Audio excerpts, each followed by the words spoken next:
Which actors do you associate most with Stanley Kubrick? The man has directed some of the most iconic performances of all time, but never really built up a stable of recognizable cast members he'd go back to time and again. Only 3 stars ever worked with Kubrick more than once: Peter Sellers in Lolita and Dr. Strangelove, Kirk Douglas in Paths of Glory and Spartacus, and Sterling Hayden in The Killing and Dr. Strangelove. But these are all pretty early in Kubrick's career. After Strangelove, he never worked with a big-name celebrity more than once. There is a smattering of anonymous character actors who do show up twice in Kubrick's filmography, usually in small but pivotal roles. A Clockwork Orange and Barry Lyndon in particular share a number of faces. But only 2 actors appear in more than 2 Kubrick movies. Both are anonymous character actors, both played exclusively in supporting roles, and rather curiously, both reach their culmination with Kubrick in The Shining. They are Joe Turkel and Philip Stone, who each carved a fascinating series of characters across 3 collaborations with Stanley Kubrick. Joe Turkel started early with Kubrick as a background player, first as a gangster heavy in The Killing, and again a year later as an innocent soldier randomly selected for execution in Paths of Glory. In these roles, Turkel seems cast largely based on his physical appearance, with his gaunt face joining the collection of hard-boiled faces in The Killing. That face becomes a source of despair in Paths of Glory. While fellow court-martialed soldiers Paris and Farrell deny their fate through logic and cynicism respectively, Turkel's private Pierre Arnaud is overtaken by fear. And you, get out of here with your sanctimonious pat answers. What are you hanging around for, to torture us? Come on, take it easy. Does he? What a laugh! You can't be saved! Though Turkel does have some dialogue this time around, his character is once again silenced. This time after a brutal prison fight leaves Arnaud unable to stand for his execution, instead strapped into a stretcher and sedated. Though circumstances are quite different, Kubrick continues to lean on Turkel's physicality, his body representing a man who has been literally and figuratively broken by military corruption. Though it would take 23 years for Turkel to work with Kubrick a 3rd time, Philip Stone's collaborations were much closer. Mrs. Barry, how do you do? Kubrick discovered the English actor, a persistent face on British television, at the height of Kubrick's power and superstardom, casting Stone in back-to-back-to-back roles, in A Clockwork Orange as Alex's father, in Barry Lyndon as Graham, the Lyndon family lawyer, and in The Shining as Delbert Grady. In these first 2 films, Stone's characters are best defined by a certain awkward nervousness, as he sweats, avoids eye contact, and his mouth hangs slightly open. Would you like some tea? No, thank you, Mrs. Barry. Not just now. Most notable, though, is how Stone delivers dialogue, as he slowly tries to arrive at an uncomfortable truth as tactfully as possible. But the other detail which underlies both these performances is a subtle sense of power.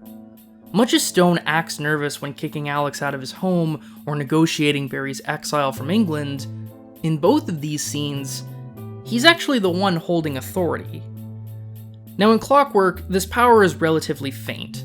It's clear that father is afraid of son, and only really able to force Alex out because of the treatment which has rendered Alex unable to express any violence or rage.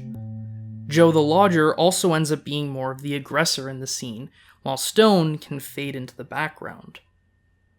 Graham is also largely a background player in Barry Lyndon, but one who carries a much more entrenched sense of authority.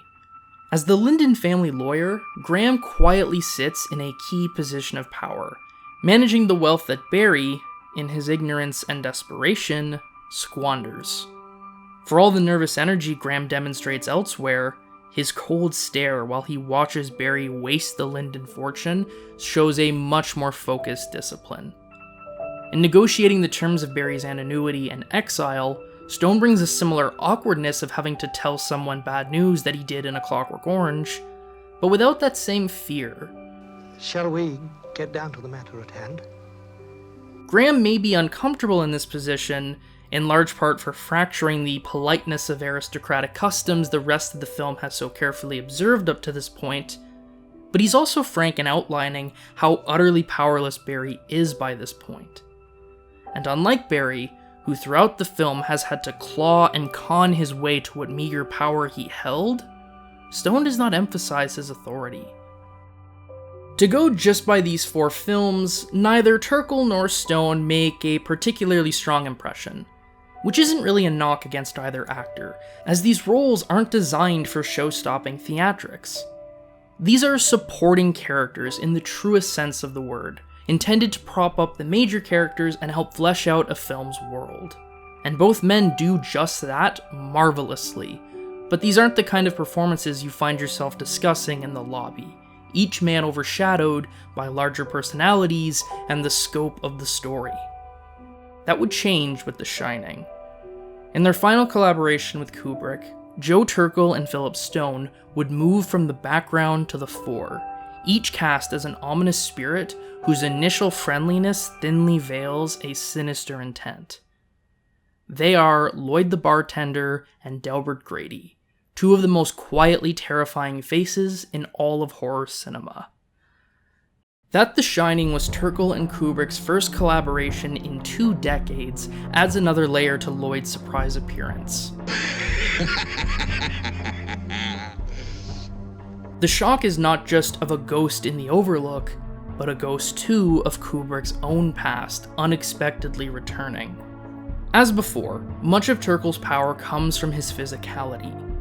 While Nicholson's face and body contort and spasm erratically, Turkel is completely still, his facial tics modest and measured. Jack's utter contempt for Wendy and sheer rage at the world is made all the more unnerving by Lloyd's slight smile and impenetrable stare.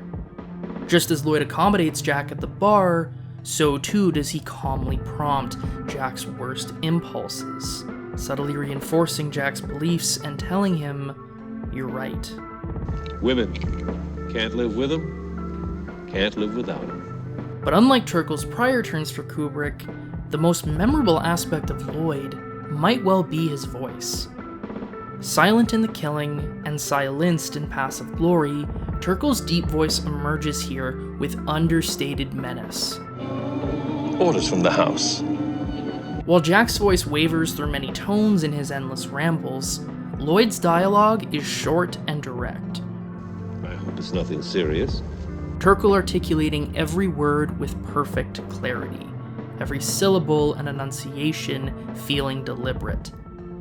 It's that precision of voice, the sense of intelligence and assured authority, that I suspect inspired Ridley Scott to cast Turkel in the similarly ominous role of Eldon Tyrell in Blade Runner. Commerce is our goal here in Tyrell. More human than human is our motto. The core of both Tyrell and Lloyd is an eerie, unshakable control. Philip Stone's work, on the other hand, plays as a natural extension of his prior Kubrick characters. While Turkel was given a grand and imposing entrance, Stone's Delbert Grady quite literally stumbles into the picture. Oh dear, I'm so sorry, sir. Here, we see the same nervous energy of Graham and Alex's father, but in steering Jack to the bathroom where the two can speak alone, Grady also subtly takes control of the scene. And at first, this just seems like another anonymous Philip Stone performance. Kubrick even avoiding showing the actor's face clearly as he cleans Jack's coat. Stone's delivery has the same jittery charge, politely assisting, while Jack slowly unravels that this is the very same Delbert Grady who once tended to the Overlook and murdered his family. But as Jack presses that Grady was the Overlook's caretaker, any pretenses of nerve fall aside, as Stone speaks with true authority for the first time. I'm sorry to differ with you, sir. But you are the caretaker. And after a close-up of Jack's reaction, Kubrick finally gives us a clear look at Grady, Stone's eyes peering back at Jack with relentless focus. Now, Stone speaks with contempt, forcefully and transparently leading Jack down the path of killing his own family. Accompanied by his first close-up, which in essence reveals the character to us, this scene plays like a mask-off moment. One where the facade of kindness and civility is finally dropped, and all of the character's evil comes to bear. The casting of Stone adds a further layer of richness, given the actor had always, for Kubrick, played characters who masked their harmful impositions through awkward politeness. With Grady, Stone finally had the chance to forego these pleasantries, to be unambiguously controlling and violent. Crucial too, this is as much a mask-off moment for Jack as it is for Grady. Jack has also tried, largely unsuccessfully, to mask his disdain and violent urges towards Danny and especially Wendy, performing the role of father and husband, all while bursting at the seams with rage. And while we've seen that manifest in verbal and psychological abuse of Wendy, it's only after his conversation with Grady that we see Jack physically violent towards his family within the film. How do you like it? As if Grady's own transparent contempt gives Jack permission to express his own. That each man reflects the other's abuse is essential, and it's here too where Stone's casting is relevant. One key feature which separates Joe Turkel from Philip Stone is just how distinct the former's physicality is. With his jet black hair and sullen eyes, Turkel has very particular features, which make the actor recognizable, if not always nameable. But Stone is almost aggressively normal looking. Across the 3 films he made with Kubrick, he just looks like a typically middle-aged man. And that means he's easy to miss. Despite what I consider a very striking and memorable performance in The Shining, it took me longer than I care to admit to clue in this was the same guy who managed Barry Lyndon's accounts, or who visited Alex DeLarge at the hospital. That is, perhaps in part, due to the smallness of those early roles, but I also think it comes down to Stone's own fundamental ordinariness. An ordinariness that is weaponized in The Shining. And when my wife tried to prevent me from doing my duty, I corrected her. It's easy to think of domestic abusers as grotesquely monstrous figures. The harm they cause is certainly so. But in casting such a regular, unassuming person as Grady, Kubrick reflects that, for all its awfulness, abuse is also common, perpetuated every day, and often by people who seem entirely unremarkable. And that simple fact is far more terrifying than a lot of the more ghoulish imagery in The Shining. The notion that for as violent and evil as Jack's abuse of wife and child are, they aren't so abnormal that they can't find reflection.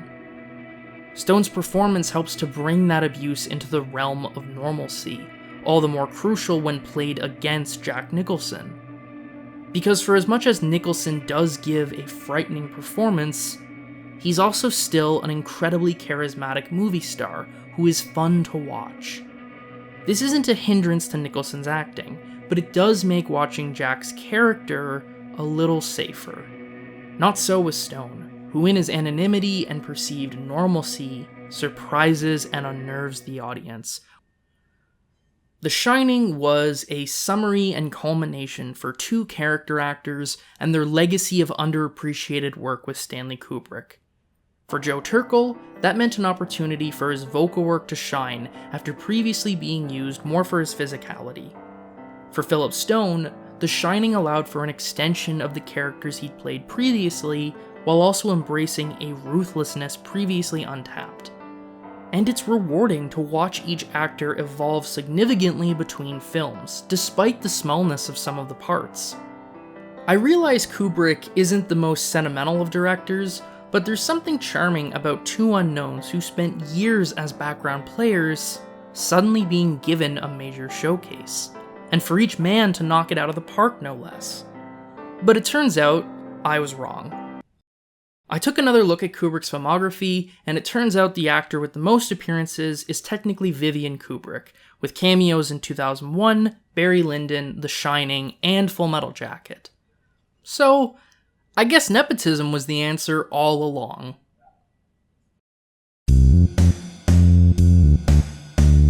Bye.